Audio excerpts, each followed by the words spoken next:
Halo pemirsa, salam sehat dan semangat tetap patuhi 3M, memakai masker, mencuci tangan, dan menjaga jarak. Bersama kita bisa melawan COVID-19. Selalu lekat dengan kehidupan mewah dan nyaris tak pernah terendus keretakan bahteranya, tiba-tiba saat suaminya, Askara Parasadi Harsono, terciduk polisi karena narkoba dan dugaan kepemilikan senjata api ilegal, Nindi Ayunda buka suara. Selain menggugat cerai Aska, secara mengejutkan Nindi mengaku menjadi korban KDRT selama 9 tahun saat berumah tangga. Apa yang membuat Nindi membeberkan persoalan rumah tangganya di saat suaminya butuh dukungan moral? Benarkah Nindi sudah tak tahan hidup bertahtakan kemewahan tapi lekat dengan kekerasan? Bagaimana pula kisah Karen Poru yang terus berjuang melawan mantan suaminya Arya Satria Klaport hingga melibatkan kesaksian Marsyanda. Bersama saya, Dias Lestari, kita akan mengupas sisi kelam di balik bahtera kemewahan hidup Nindi, serta konflik Karen dan Arya yang semakin meruncing dan menyeret Marsyanda. Pemirsa, inilah berita artis ternama Barista.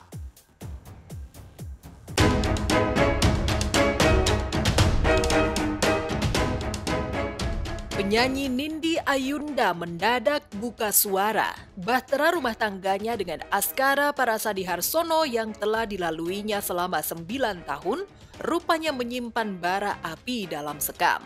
Secara mengejutkan, ia memilih bercerai dari Aska.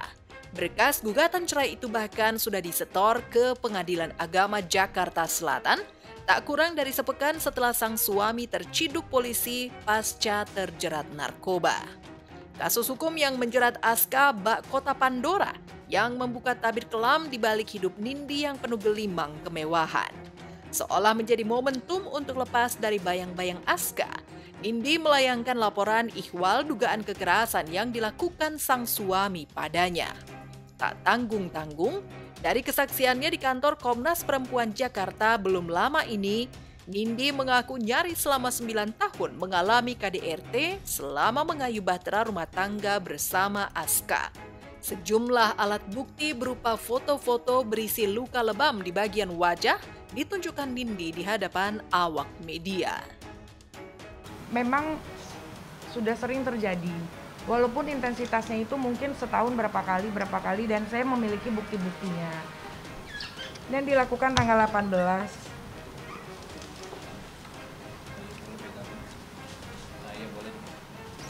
Ini sekitar bulan Mei.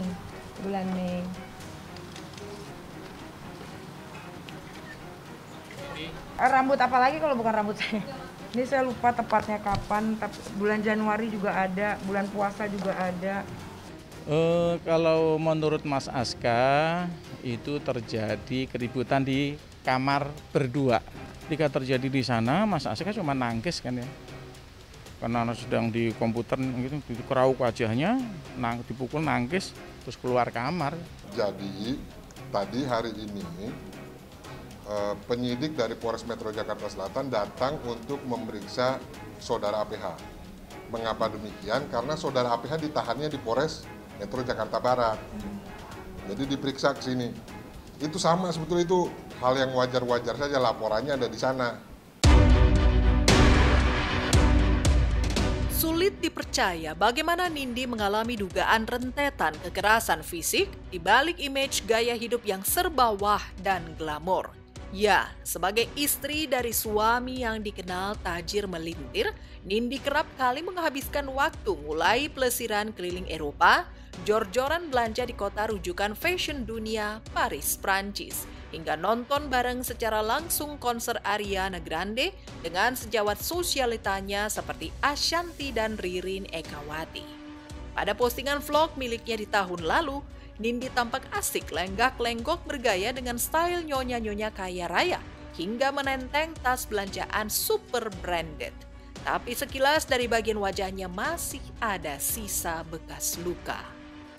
Jadi kita ini mau Euro trip. Kita tuh mau girls trip. Because we need a me time.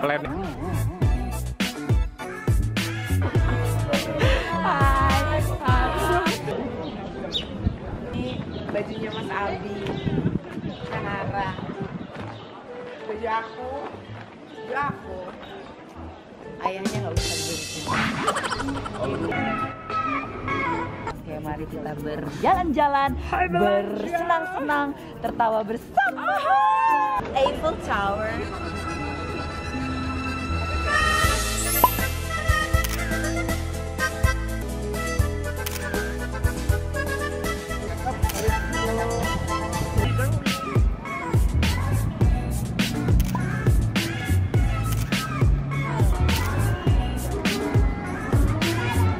Sampai di Giraffe Restaurant.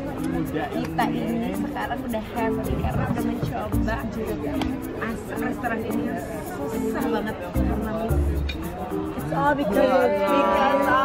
Jadi pada tanggal 18 Desember saya mendapatkan KDRT lagi yang terus-menerus intensitasnya. Walaupun padahal saya sudah tutup-tutupin dan akhirnya dia tahu karena bengkak-bengkak muka saya pada saat itu. Dan dia nyuruh saya sama kakak saya ditelepon untuk berangkat visum. Hal itulah yang membuat saya menjadi kuat karena tadinya selama 9 tahun saya tidak pernah menceritakan apapun itu bentuknya. Sikap royal dan laku hedon ala sosialita itu bahkan diakui sejawatnya Ashanti. Pada sesi perbincangannya dengan Ririn, Ashanti mengaku iri dengan nasib Nindi yang punya suami royal mau menuruti apa saja keinginan sang istri. Next kita ke Miss yang selalu membelanjakan semua. Pokoknya suaminya tuh bahagia banget hidupnya, punya suami yang baik, ganteng, kaya. Kamu tuh hits banget. Kamu juga selalu tampil dengan gaya-gaya busana yang berganti-ganti, bermacam-macam, dan kadang orang lain gak berani pakai, tuh kamu berani pakai. Saya sadar deh, Nindi tuh ke mall aja pakai saya. Sumpah enggak banget, enggak. Sayang, ketika tim kami berusaha mengulik kisah sedih Nindi, Ashanti tak mau banyak bicara. Dikit aja, Bun. Pintunya, Pak. Tidak pernah saya namanya melibatkan orang-orang lain. Tapi teman-teman saya itu yang terdekat ada tahu. Tapi saya tidak pernah menceritakan detail-detail apapun itu. Entah perilaku jor-joran Nindi adalah bagian dari caranya meluapkan derita, atau sudah terlalu lama ia berkubang antara kekerasan dan kemewahan hingga terbiasa. Yang jelas, jika kesaksian Nindi benar, gaya hidup mewahnya rupanya berselimut ironi. Kepada sejawat lainnya seperti pasangan Ussy Sulistyowati dan Andhika Pratama, di samping suaminya kala rileks di meja makan, Nindi bahkan belak-belakan mengaku sering minggat dari rumah ketika cekcok hebat dengan sang suami. Marah sama dia, terus tiba-tiba aku kabur, terus aku telepon Kelvin pas segala macam. Pino, cariin apartemen pokoknya gini-gini, gue bawa anak soalnya gini-gini. Sama mbak-mbak juga aku bawa. Terus udah gitu aku telepon dia. Aku nginep sini, tolong bayar ya. Pak Leman sama Lia tahu persis lah. Setiap kalau saya mendapatkan kekasaran atau saya berantem, saya pasti kabur dari rumah. Saya pergi 2 hari, nanti saya pulang sendiri. Pergi sendiri, pulang sendiri gitu. Minggat tapi tetap bertumpu secara materi pada sang suami. Tampaknya yang membuat Nindi bertahan meski dalam gelimang kemewahan itu ia harus tertawan oleh deraan kekerasan. Tapi mungkinkah cekcok hebat itu sepenuhnya salah sang suami? Mungkinkah cekcok hebat yang diduga berakhir dengan kekerasan juga dilatari oleh labilnya emosi sang suami kala jengah dengan pergaulan Nindi yang serba bebas dan jor-joran? Apa yang membuat Nindi lama bertahan jika sudah 9 tahun diperlakukan tak selayaknya oleh suami? Memang Aska itu memiliki emosional yang tidak bisa dikontrol. Dan di Aska tahu sendiri itu kenapa dia seperti itu. Sehingga saya pun lama-lama ketakutan dan lelah gitu loh. Karena saya pun juga selalu memaafkan, nggak ada masalah, ya udah.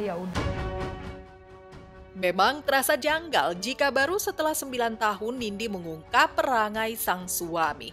Apalagi luapan kekecewaannya membuncah ketika sang suami justru tengah terjerat kasus hukum. Mungkinkah Nindi sengaja menggunakan momen tertawannya sang suami sebagai momen perlawanan dirinya untuk keluar dari bayang-bayang kehidupan Askara?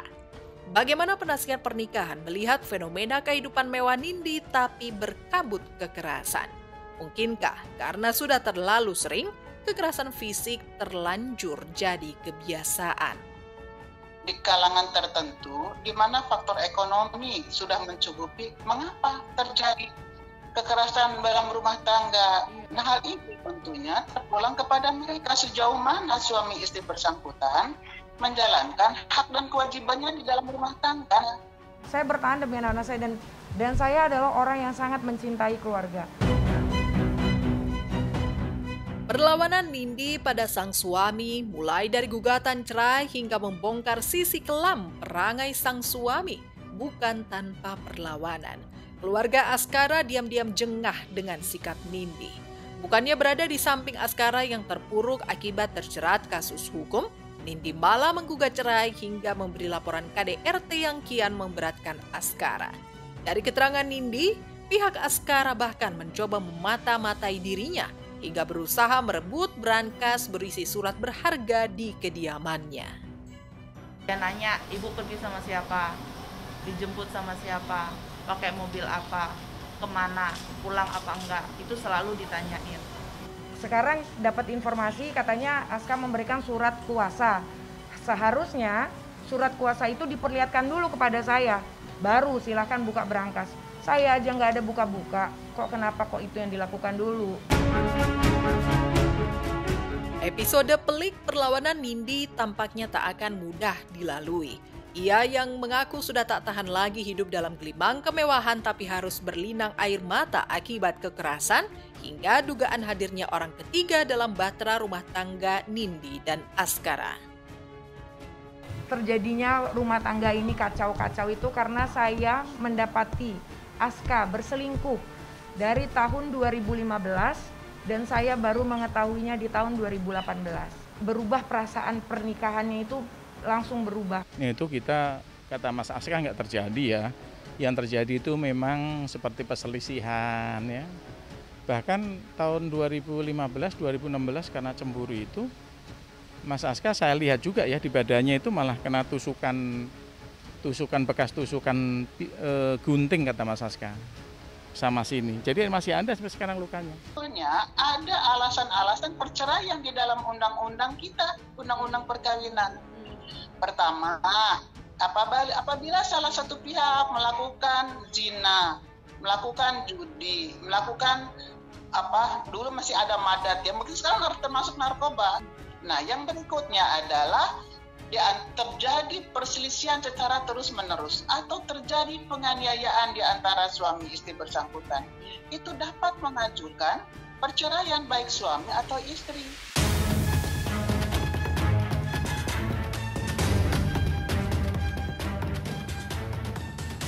Hidup Nindi bagai ironi, kemewahan yang berkubang kekerasan. Meski berat, keputusan berpisah dari Aska bukan hanya akan jadi taruhan hilangnya kemewahan hidup. Tapi Nindi juga harus mengambil risiko berhadapan dengan keluarga sang suami. Lantas mampukah Nindi melewati fase pelik bahtera rumah tangganya? Mungkinkah Nindi sanggup hidup tanpa sokongan materi dari sang suami, lalu melepas gaya hidup seperti yang selama ini dipertontonkannya? Dari pihak keluarga itu menginginkan kalau memang bisa kembali dengan baik ya baik-baik aja ya, masih menyatu kembali.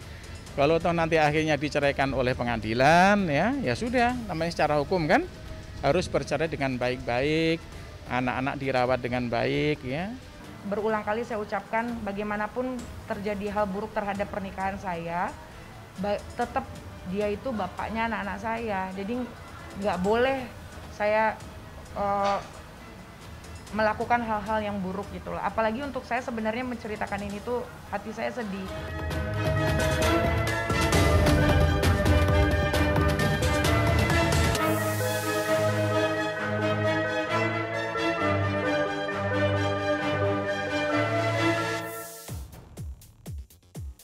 Saat Nindi nelangsa akibat memendam borok bahtera rumah tangga, Karen Puru sudah lebih dulu mengalami bagaimana peliknya menghadapi sidang kasus KDRT.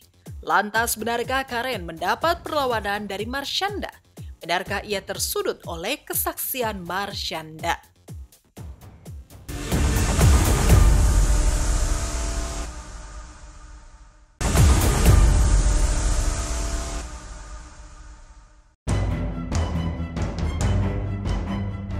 Selain Nindi Ayunda yang baru saja buka suara membongkar fenomena gunung es kekerasan dalam bahtera rumah tangga, penyanyi jebolan Indonesian Idol Karen Puru juga sudah lebih dulu meronta dengan melaporkan sang suami, Arya Kleprov, ke pihak berwajib terkait dugaan kekerasan yang dilakukan sang suami. Tapi laporan dugaan kekerasan Karen justru ditepis oleh perempuan yang belakangan dikenal dekat dengan Arya, yakni Marsyanda. Selain menepis tudingan Karen, Caca, demikian mantan istri band Kasya Fani ini karib disapa saat memberi kesaksian yang digelar di Pengadilan Negeri Bandung, Jawa Barat, menuding mantan istri Arya itu kerap mengonsumsi obat-obatan hingga dugaan adanya cinta terlarang dengan lelaki lain. Tolong dibuktikan saja, kapan saya bilang ada buktinya nggak? Perselingkuhan itu atau perzinahan itu harus dibuktikan secara fisik, bukan katanya. Apakah dia melihat, merasakan sekali lagi, dan benar-benar mengalami apa yang terjadi gitu. Jadi untuk saya gampang aja bilangnya, tidak.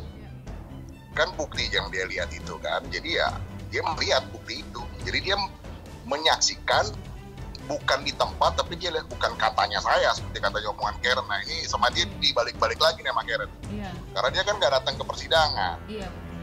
Caca melihat, selain daripada apa yang saya bicarakan sama ayah saya, dia juga melihat bukti-buktinya.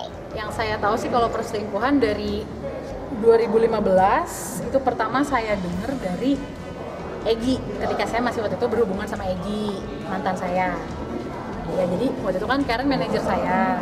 Pas lagi di backstage lah gitu, saya lagi manggung, Karen berdua sama Egi nih ngobrol-ngobrol. Karen cerita ke Egi, wah gue punya cowok sekarang tajir, bla bla bla bla bla. Padahal waktu itu dia dalam keadaan masih menikah dengan Arya. Caca juga menepis semua tudingan kubu Karen, ihwal dugaan adanya asmara terlarang antara dirinya dengan Arya. Sebenarnya dari awal saya pun difitnah, dibilang selingkuh sama Arya, saya nggak apa-apa. Karena menurut saya udah cukup kesian sama Karen. Penderitaan yang dia punya dalam hidupnya itu banyak banget dari dia kecil. Anak saya dibawa pergi oleh ayahnya, dan saya setelah 2 bulan saya mencari anak saya, pada tanggal 28 Oktober saya menemukan anak saya di apartemen milik saudari Marsyanda. Karen sendiri tak menepis ia pernah mengonsumsi obat-obatan saat dirinya mengalami frustrasi berat. Tapi obat-obatan yang dimaksud menurut Karen sudah berdasarkan rujukan resep dokter. Selain menepis soal obat, Karen juga menepis dugaan ihwal percobaan bunuh diri yang sempat dilakukannya. Kalau yang pertama itu tahun 2015, ketika Karen memang lagi dalam keadaan dia stres lah. Stres, terus udah gitu juga sedang tidak stabil karena mengkonsumsi sesuatu yang tidak semestinya. Saya nggak akan bilang secara eksplisit. Itu tolong buktikan apakah yang dibicarakan dia itu benar adanya, bukan cuma katanya gitu loh. Jadi kalau saya cuma senyum aja. Semuanya saya bilang saya punya buktinya. Gitu. Ini bukan bicara katanya. Jadi Karen jangan asal ngomong bilang katanya. Saya tuh punya bukti gitu loh. Kalau enggak saya yang kalah di sidang perceraian, siapa yang kalah? Karen. Ya, dari kesaksian meringankan Caca yang selama ini dekat dengan Arya, ia mengaku Arya tak pernah melakukan kekerasan dalam rumah tangga alias KDRT. Jikapun ada adegan yang pernah membuat Arya dan Karen terlibat cekcok, itu lantaran Karen sempat nekat ingin mengakhiri hidupnya. Ada bukti-bukti yang saya sampaikan tidak hanya sekedar ceritanya Arya, tapi dari mulutnya Karen sendiri. Bahwa dia pernah mengalami hal yang sangat traumatis di masa kecilnya oleh pamannya, sehingga membuat saya berpikir, oh wajar perempuan seperti ini gedenya labil dan punya kecenderungan mau bunuh diri tiap kali stres. Wah, itu tidak benar. Kalau saya ambil pisau nih, saya mau bunuh diri. Pisaunya tinggal dibuang, ya. Lalu tinggal peluk saya, udah stop, jangan ini. Bukannya didudukin, itu kan kekerasan, itu penganiayaan. Buktinya Karen tuh ada di tangan saya. Saya punya video dan audio, itu saya punya totalnya tuh sebanyak kurang lebih 1 jam lebih. Hingga kini kasus KDRT antara Karen dan Arya memang masih bergulir panjang di pengadilan. Karen dan Arya juga sempat sengit setelah berselisih paham ihwal kematian putri sematawayangnya Zefania yang tewas akibat insiden jatuh dari lantai atas apartemen.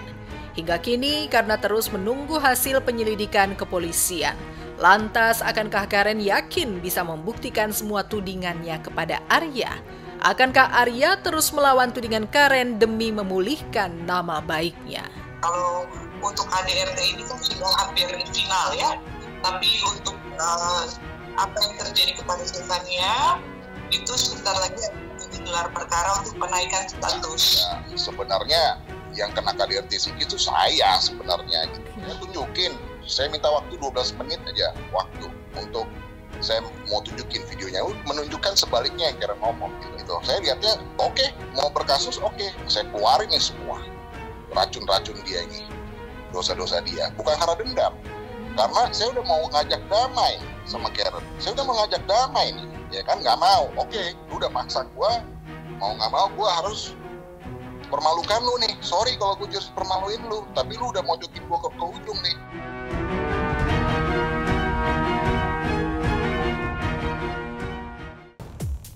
Mbak Bara dalam sekam, kisah bahtera selebriti yang semula kemilau dengan etalase kemewahan, gaya hidup, dan popularitas justru karam menyisakan konflik. Perseteruan demi perseteruan tak hanya menguras emosi, tapi juga menyisakan luka. Semoga saja semua akan reda pada waktunya. Sampai di sini perjumpaan kita kali ini. Saya Dia Sestari pamit undur diri dari harapan Anda. Jangan lupa besok Barista akan menemani hari libur Anda di jam yang sama. Saksikan terus berita artis ternama Barista setiap hari Sabtu dan juga Minggu hanya di RCTI.